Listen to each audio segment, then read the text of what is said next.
Assalamualaikum warahmatullahi wabarakatuh. Di sini kami kelompok 4 akan mempresentasikan materi mengenai wawancara. Sebelumnya perkenalkan kelompok kami yang beranggotakan 1. Labibah Amar Hasna, NIM 215221165. 2. Reni Anggitasari Widyastuti, NIM 2152217173. 3. Muhaddatsul Mulham, NIM 2152217178. 4. Risma Dwi Setiani Putri, NIM 2152218180. 5. Anida Rizky Putri, NIM 2152219197. Selanjutnya langsung saja masuk pada materi. Jadi, apa itu wawancara? Wawancara adalah tanya jawab antara pewawancara dan narasumber yang bertujuan untuk mendapatkan sebuah informasi, pendapat, data, dan keterangan. Menurut KBBI adalah tanya jawab dengan seseorang atau pejabat dan sebagainya yang diperlukan untuk dimintai keterangan atau pendapatnya mengenai suatu hal untuk dimuat dalam surat kabar, disiarkan melalui radio, atau ditayangkan pada televisi. Menurut Lexi J. Moleong, wawancara adalah percakapan dengan maksud-maksud tertentu. Pada metode ini, penelitian dan responden berhadapan langsung atau face to face untuk mendapatkan informasi secara lisan dengan tujuan mendapatkan data yang dapat menjelaskan permasalahan penelitian. Selanjutnya, tujuan wawancara. Yang pertama, untuk memperoleh informasi secara langsung guna menjelaskan suatu hal atau situasi dan kondisi tertentu. 2. Untuk melengkapi suatu penyelidikan ilmiah. 3. Untuk memperoleh data agar dapat mempengaruhi situasi atau orang tertentu. Selanjutnya, fungsi wawancara. Yang pertama, menghindari kesalahan informasi atau data yang simpang siur. 2. Informasi atau data dari hasil wawancara merupakan pelengkap informasi awal. Ketiga, memperoleh informasi secara komprehensif, akurat, jujur, dan mendalam. Keempat, mendapatkan informasi dan data yang objektif serta berimbang. Kelima, menggali kemungkinan adanya perspektif baru atas suatu masalah. Selanjutnya yaitu keuntungan dan kekurangan wawancara. Keuntungan wawancara. Yang pertama, dapat menggali informasi dengan lebih mendalam dan berkualitas. 2. Peneliti dapat mengembangkan pertanyaan sesuai dengan situasi terbaru. 3. Tidak terbatas pada tingkat pendidikan tertentu, asalkan responden dapat berbicara dengan baik. 4. Instrumen terbaik untuk mendapatkan data pribadi. Dan yang terakhir 5. Peneliti bisa mendapatkan hal-hal khusus yang sering luput dari perhatian. Selanjutnya yaitu kekurangan wawancara. Yang pertama, membutuhkan banyak waktu dan tenaga baik dari peneliti maupun responden.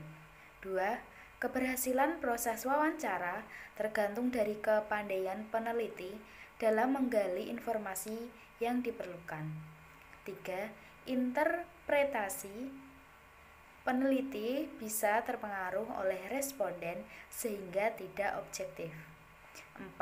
Ketika wawancara, responden harus mampu berbicara dengan jelas dan benar. 5. Kecukupan data yang diperoleh sangat tergantung pada kesediaan responden untuk menjawab pertanyaan yang diajukan. 6. Untuk objek yang luas, Diperlukan pewawancara yang banyak jumlahnya. Selanjutnya, jenis-jenis wawancara berdasarkan pelaksanaannya. A. Wawancara bebas. Dalam wawancara bebas, pewawancara bebas menanyakan apa saja kepada narasumber, namun harus diperhatikan bahwa pertanyaan itu berhubungan dengan data-data yang diinginkan. Jika tidak hati-hati, kadang arah pertanyaan tidak terkendali. B. Wawancara terpimpin. Dalam wawancara terpimpin, pewawancara sudah dibekali dengan daftar pertanyaan yang lengkap dan terperinci. C. Wawancara bebas terpimpin. Dalam wawancara bebas terpimpin, pewawancara mengkombinasikan wawancara bebas dengan wawancara terpimpin, yang dalam pelaksanaannya, pewawancara sudah membawa pedoman tentang apa saja yang ditanyakan secara garis besar.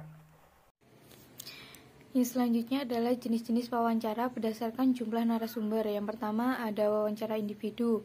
Wawancara individu yaitu wawancara yang dilakukan seseorang pewawancara dengan responden tunggal. Yang kedua, wawancara kelompok. Wawancara kelompok adalah wawancara yang dilakukan terhadap sekelompok orang dalam waktu bersamaan. Yang ketiga, wawancara konferensi.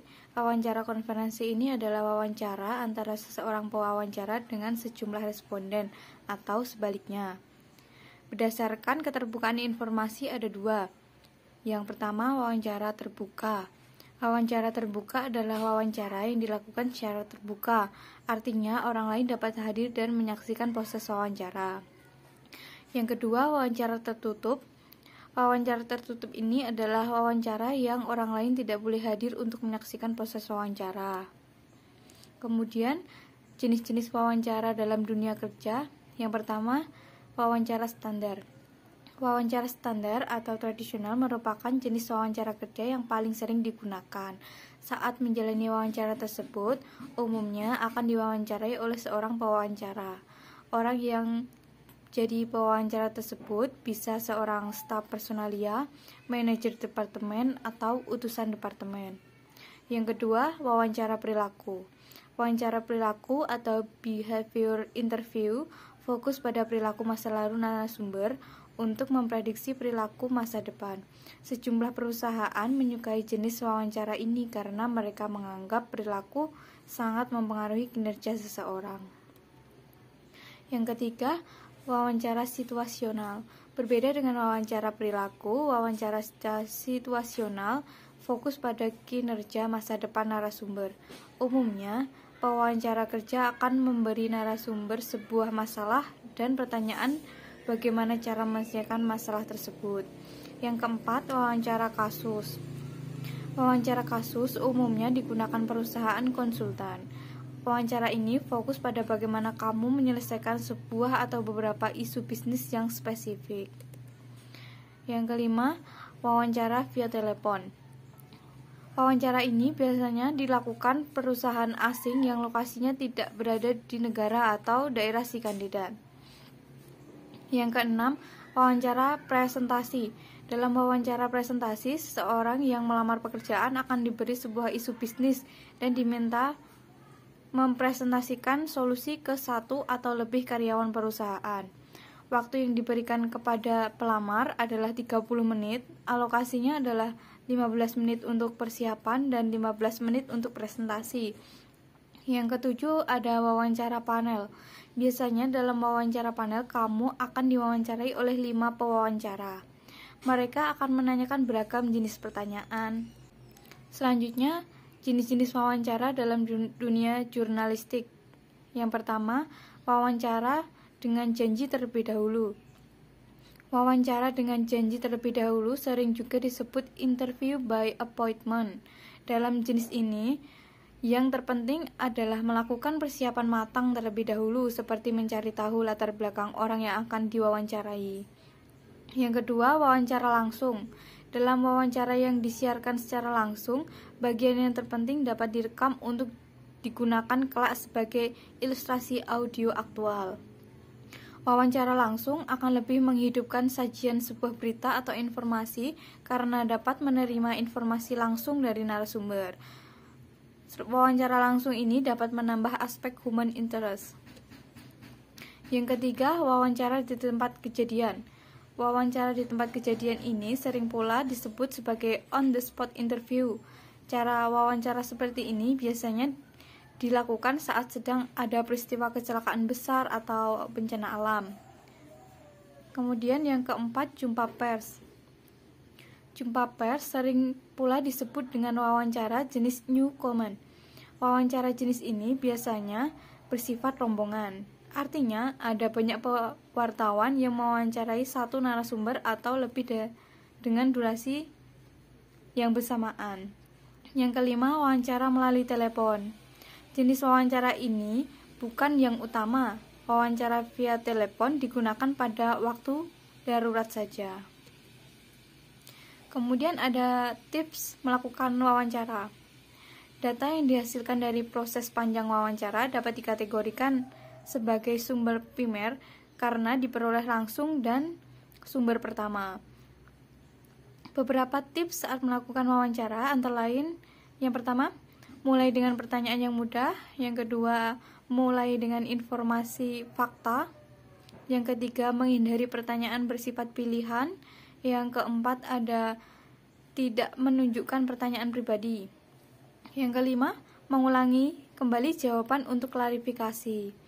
Kemudian ada memberikan kesan positif. Yang selanjutnya ada melakukan kontrol emosi negatif.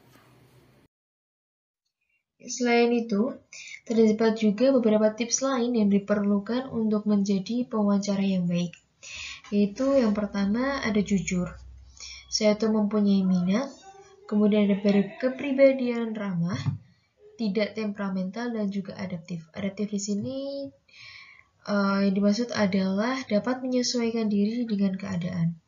Setelah itu juga terdapat rumusan pertanyaan wawancara yang dimulai dengan menggunakan rumus 5W plus 1H. Jadi apa saja itu? Yang pertama ada what atau apa, yaitu apa yang terjadi. Kemudian yang kedua ada when atau kapan, yaitu kapan peristiwa itu terjadi. Kemudian ada why atau mengapa, yaitu mengapa peristiwa itu terjadi. Setelah itu ada who atau siapa, yaitu siapa saja yang terlibat dalam peristiwa itu. Kemudian ada where atau di mana, yaitu di mana lokasi kejadian. Kemudian yang terakhir ada how atau bagaimana, yaitu bagaimana peristiwa itu terjadi. Kemudian di sini terdapat etika wawancara ya. Jadi untuk melakukan wawancara yang baik, kita perlu memperhatikan etika dalam wawancara. Jadi tujuannya apa? Jadi tujuan dengan melakukan etika dalam wawancara tersebut adalah agar informan itu merasa nyaman ya, sehingga kita bisa mengumpulkan data secara efektif dan juga maksimal. Kemudian etika wawancara tersebut apa saja? Yang pertama yaitu identifikasi diri dengan menyebut nama. Kemudian yang kedua menjelaskan tujuan dan juga topik wawancara.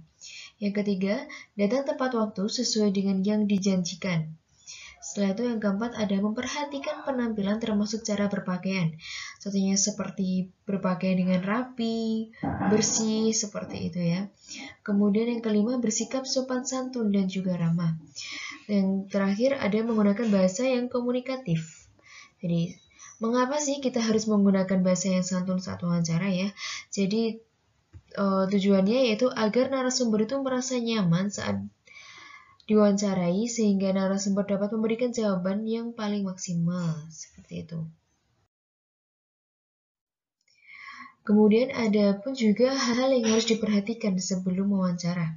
Yang pertama, membutuhkan banyak waktu dan tenaga baik dari peneliti maupun responden. Kemudian yang kedua, ada keberhasilan proses wawancara itu tergantung dari kepandaian peneliti dalam menggali informasi yang diperlukan. Yang ketiga ada interpretasi peneliti bisa terpengaruh oleh responden sehingga tidak objektif. Kemudian yang keempat, ketika wawancara, responden harus mampu bicara dengan jelas dan benar. Yang kelima, kecukupan data yang diperoleh sangat tergantung pada kesediaan responden untuk menjawab pertanyaan yang diajukan. Setelah itu, untuk objek yang luas, diperlukan pewawancara yang banyak jumlahnya. Oke, kemudian pada slide ini terdapat langkah-langkah yang harus dilakukan sebelum wawancara. Apa saja itu? Yang pertama yaitu menentukan tema atau topik wawancara. Yang kedua, mempelajari dan memahami masalah yang berkaitan dengan tema. Yang ketiga, menyusun daftar pertanyaan yang diajukan kepada narasumber. Setelah itu ada menentukan narasumber dan mengetahui identitasnya. Yang kelima, membuat janji atau menghubungi narasumber. Yang keenam, mempersiapkan beberapa peralatan wawancara seperti alat tulis dan juga perekam. Yang ketujuh, melakukan wawancara. Satu, mencatat isi pokok-pokok wawancara. Dan yang terakhir yaitu menyusun laporan hasil wawancara. Kemudian ada juga langkah-langkah saat melakukan wawancara ya. Yang pertama itu ada pembukaan yang memuat perkenalan dan penjelasan tujuan dari melakukan wawancara. Kemudian yang kedua ada proses, yaitu terjadinya proses tanya jawab antara narasumber dengan pewawancara. Kemudian yang ketiga ada penutup, yaitu pada saat pewawancara menyimpulkan isi wawancara dan kemudian mengucapkan terima kasih kepada narasumber. Kemudian ada juga hal-hal yang mempengaruhi hasil wawancara. Yang pertama ada pewawancara. Jadi seorang pewawancara yang baik itu harus memenuhi persyaratan.